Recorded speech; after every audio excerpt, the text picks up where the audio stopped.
Hi guys, for today's video, welcome back to my channel muna ha. And for today's video, mga unta ng pansit, niki, and kaning mais. So, mais ng aming pagkain ngayon guys, hindi kami palay, mais.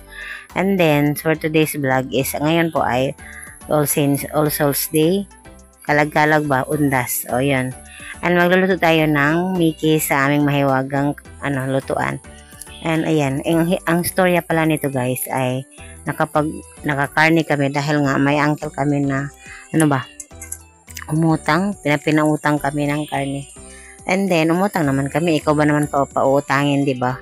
Kaming dalawa ng pinsan ko ang umutang, tigda 2 kilo kami kasi ang mura 150 lang ang kilo, so umutang naman kami agad And then para makapag-niki ako at makapag-gulay kasi nung nagluto ako ng umaga, pansit, bihon na walang gulay.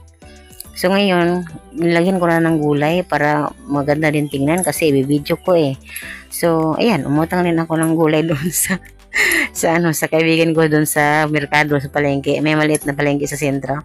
Umutang din ako doon ng gulay guys, pero wag mag-alala, babayaran ko din naman yun agad-agad kasi nga pag magka-pera-pera, babayaran ko din naman yun, Pero sa ngayon, ay, anong bang petsa ngayon ay November 4. Ay, nabayaran ko na lahat. Kapati yung karne, nabayaran ko na, di ba? Ang bilis. Sa ganun talaga, pag magka-pera ako, babayaran ko agad-agad yung mga utang kahit nga walang mga matira.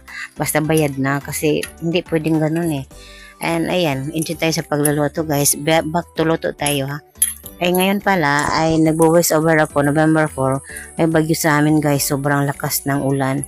Hindi siya tumitigil simula noong November 2 hanggang ngayon November 4. Sobrang lakas ng ulan, hindi talaga siya tumitigil. And pabugso-bugso din siya pero hindi siya tumitigil guys. Humihina siya pero ulan pa din. Until now, ulan talaga hanggang nagbo-voice over ako. Sobrang lakas ng ulan dito sa amin ngayon. And ayan, enjoy po guys sa aking niluluto guys. Ayan ang aming ulam for kalag-kalag. Ayan. And by the way, thank you sa lahat ng sumuporta sa aking live vlog. Thank you for watching. Bye-bye!